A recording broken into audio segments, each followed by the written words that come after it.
शादी हुई, धूमधाम से विदाई हुई, नया घर, नई जिंदगी, मन में थोड़ा डर, थोड़ी उत्सुकता, सब कुछ नया था। ससुराल वाले कैसे होंगे? क्या मैं सबको पसंद आऊंगी? सासू मां कैसी होंगी? सुन रखा था सास और सास में जमीन आसमान का फर्क होता है। दिल धक धक कर रहा था, पर मन ही मन एक उम्मीद भी थी, एक नई शुरुआत की, एक प्यारे से परिवार की। घर की दहलीज पर कदम रखते ही एक नई दुनिया का एहसास हुआ। हर कोने में एक नई कहानी छुपी थी। दीवारों पर टंगी तस्वीरें, घर के आंगन में खेलते बच्चे, सब कुछ नया और अनजाना था। ससुराल वालों का स्वागत बहुत ही प्यार भरा था। सासू मां ने अपने हाथों से मिठाई खिलाई और ससुर जी ने आशीर्वाद दिया। देवर और ननद ने हंसी मजाक से माहौल को हल्का कर दिया। धीरे धीरे मैं घर के कामों में हाथ बंटाने लगी। सासू मां ने मुझे हर काम सिखाया और हर छोटी बड़ी बात में मेरा साथ दिया। पति के साथ बिताए पल भी बहुत खास थे। हम दोनों ने मिलकर नए सपनों की बुनियाद रखी। परिवार के साथ बिताए हर पल में एक नई खुशी थी। हर दिन एक नई उम्मीद लेकर आता था। और इस तरह नया घर, नई उम्मीदें और एक नई जिंदगी की शुरुआत हुई। मन में अब कोई डर नहीं था, बस एक प्यारी सी उम्मीद थी। घर पहुंचे, सब सामने खड़े थे, मुस्कुराते हुए चेहरे। सब ने प्यार से गले लगाया। अरे बेटा कैसी हो? सासू मां ने प्यार से कहा। जी मां जी, मैं बिल्कुल ठीक हूं। सब हंस पड़े।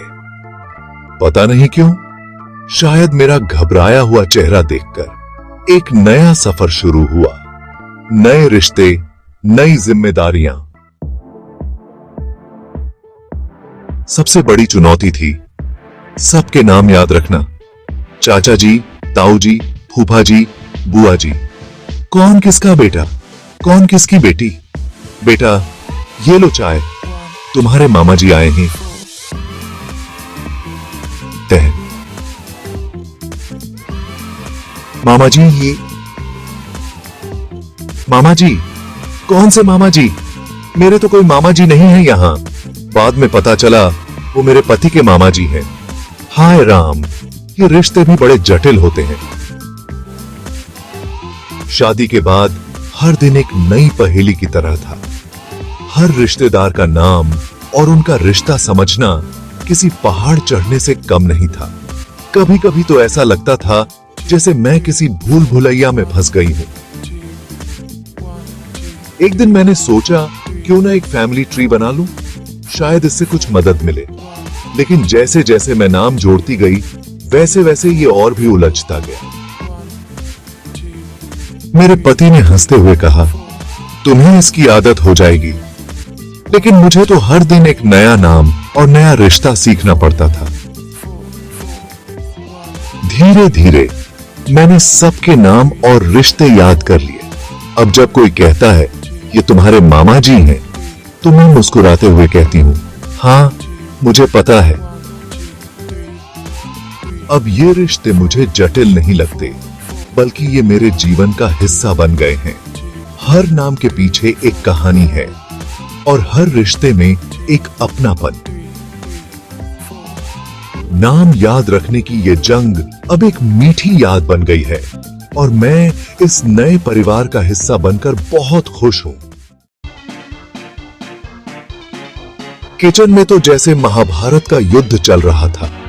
हर कोई अपनी अपनी पसंद बता रहा था। बेटा, तुम्हारे पति को तो आलू पराठा बहुत पसंद है। नहीं भाभी, उन्हें तो पनीर पराठा ज्यादा पसंद है। और मैं बेचारी बीच में फंसी हुई थी, किसी को नाराज भी नहीं कर सकती थी। अंत में मैंने सोचा क्यों न दोनों तरह के पराठे बना दूं, सब खुश, मैं भी खुश। लेकिन ये तो सिर्फ शुरुआत थी। जैसे ही मैंने पराठे बनाने शुरू किए, हर किसी की सलाहें और भी बढ़ गईं। कोई कह रहा था आटा थोड़ा और गूंदो, तो कोई कह रहा था पनीर में थोड़ा और मसाला डालो। हर किसी की अपनी अपनी राय थी और मैं उन सबको सुनते सुनते थक चुकी थी। फिर मैंने सोचा क्यों ना इस पूरे अनुभव को एक मजेदार खेल की तरह लिया जाए। मैंने सबकी सलाहों को ध्यान में रखते हुए पराठे बनाए और जब सबने खाया तो उनकी मुस्कान देखकर मेरी सारी थकान दूर हो गई। किचन पॉलिटिक्स ने मुझे सिखाया कि कभी-कभी हमें दूसरों की बातों को सुनकर उन्हें खुश करने की कोशिश करनी चाहिए, और जब सब खुश होते हैं तो हमारी खुशी भी बढ़ जाती है। इस तरह किचन पॉलिटिक्स और मैंने एक दूसरे को समझ लिया, और अब मैं इस महाभारत को भी हंसी खुशी निभा रही हूं।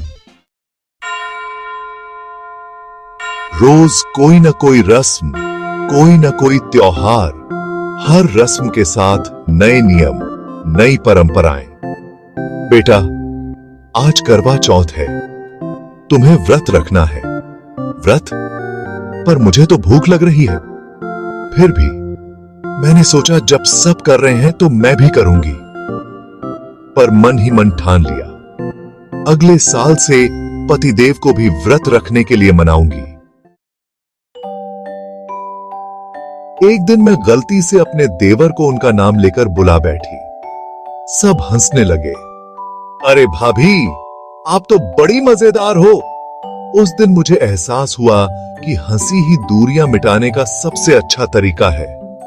धीरे धीरे मैं सबके साथ घुलने मिलने लगी।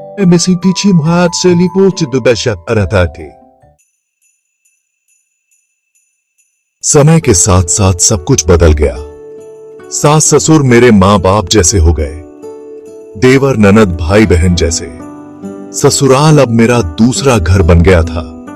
यहां मुझे उतना ही प्यार और अपनापन मिला जितना अपने घर में। जिंदगी एक सफर है। इस सफर में नए रिश्ते जुड़ते हैं, नई खुशियां मिलती हैं।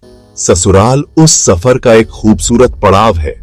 बस जरूरत है थोड़े समझौते की, थोड़े प्रेम की और ढेर सारी हंसी की।